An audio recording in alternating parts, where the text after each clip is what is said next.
E feminismo é você respeitar a escolha do outro, Sim. né?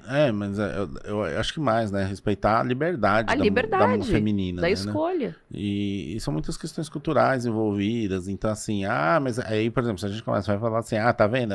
Se você começa a defender isso, eu tenho certeza que vai ter um comentário. Quer ver que ela tem o sovaco peludo? As pernas não são raspadas?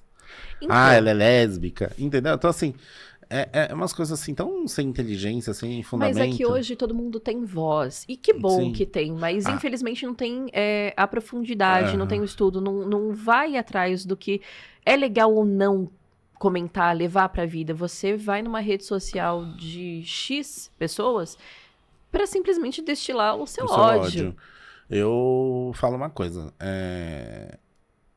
Não existe opinião para alguns assuntos. Você quer ter opinião, então você senta a bunda numa faculdade, estuda o assunto, aí você emite uma opinião profissional. Fora isso, é xismo ou discurso de ódio. Então, outro dia a pessoa queria discutir transexualidade comigo, até essa questão também do... não, mas se eu transar com mulher, eu vou ser lésbica e ponto final. Eu falei, não, não é ponto final. Então você senta a bundinha lá na USP, que é onde você faz pós em sexologia, lê vários estudos globais de comportamento humano sexuais, você assiste, você participa de estudos, aí você pode dar sua opiniãozinha. Se não, você quer dar opinião, então você vai lá no seu professor e discute com ele porque H2O não é água. Porque é ciência antes de tudo, entendeu? Então, se você quer discutir sim, mas a ciência já errou, mas hoje está muito difícil de errar, né? Inclusive, ela erra para acertar, né? São testes. Então, por isso que tem testes que fazem, né? Também de comportamentos sexuais, são pesquisas, testes que eu já vi reais de comportamento psicológicos em sexualidade para poder falar, é isso. Então, eu só não estou reproduzindo uma coisa que eu acho, estou fazendo uma coisa que eu sei, que eu estudei, que eu vi, que realmente é comprovada, né? Algumas coisas não dá porque você tem as questões culturais, né? Não dá para falar, por exemplo, que algumas coisas, por exemplo, que acontecem nos países escandinavos nunca vai acontecer aqui por causa da educação, por causa do modo de viver. Por exemplo, que lá todo mundo, 90% da população se assume como bissexual. Aí, por que você vai falar que acontece isso nos países escandinavos? Porque a gente não tem interferência de igreja de nenhuma religião. A gente não tem islamismo, não tem catolicismo e não tem judaísmo lá.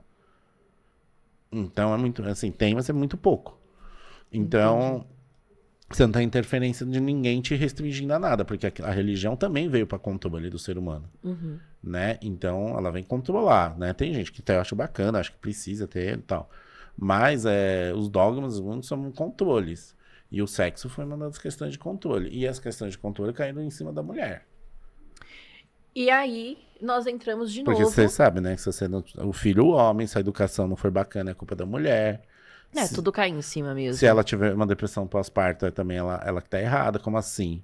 Você acabou de ser mãe e não tá feliz. Entendo Como como vai. você não ama incondicionalmente seu filho assim que ele nasceu. Sim, É muita pressão mesmo em cima sim. das mulheres.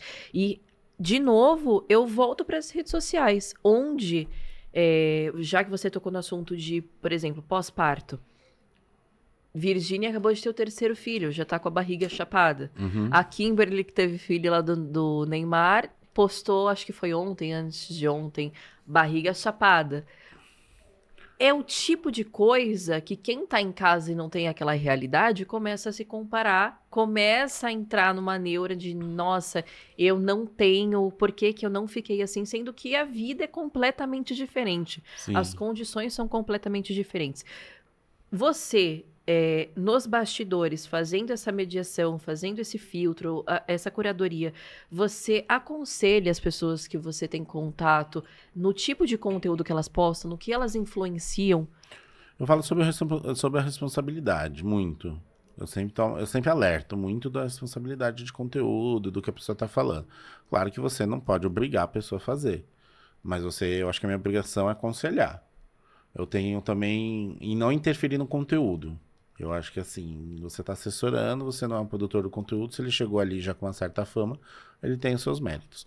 Então, ele sabe também o que está fazendo. Mas, que nem as marcas, às vezes querem fazer do jeito delas e acabam fazendo, anulando o processo criativo do cara. Então, também eu acho que a assessoria de comunicação também não pode fazer isso. Mas eu jamais chegaria, eu posso falar, ó, corta o cabelo que vai ser mais bacana. Uma coisa você faz um corte diferente. Tá, uma coisa eu cheguei a falar, vai emagrecer. Entendeu? Porque assim, você tem que tomar cuidado hoje com o que você vai falar com o seu cliente, orientar. E também orientar ele para ele não fazer esses erros, entendeu? Tanto que assim, no meu questionário, eu pergunto, tem algo que você tenha feito sobre e tudo, né? Homofobia, né? Para caso ele falar, eu fiz uma fala, eu fiz uma coisa pra gente saber orientar e saber que, porque isso pode vir à tona.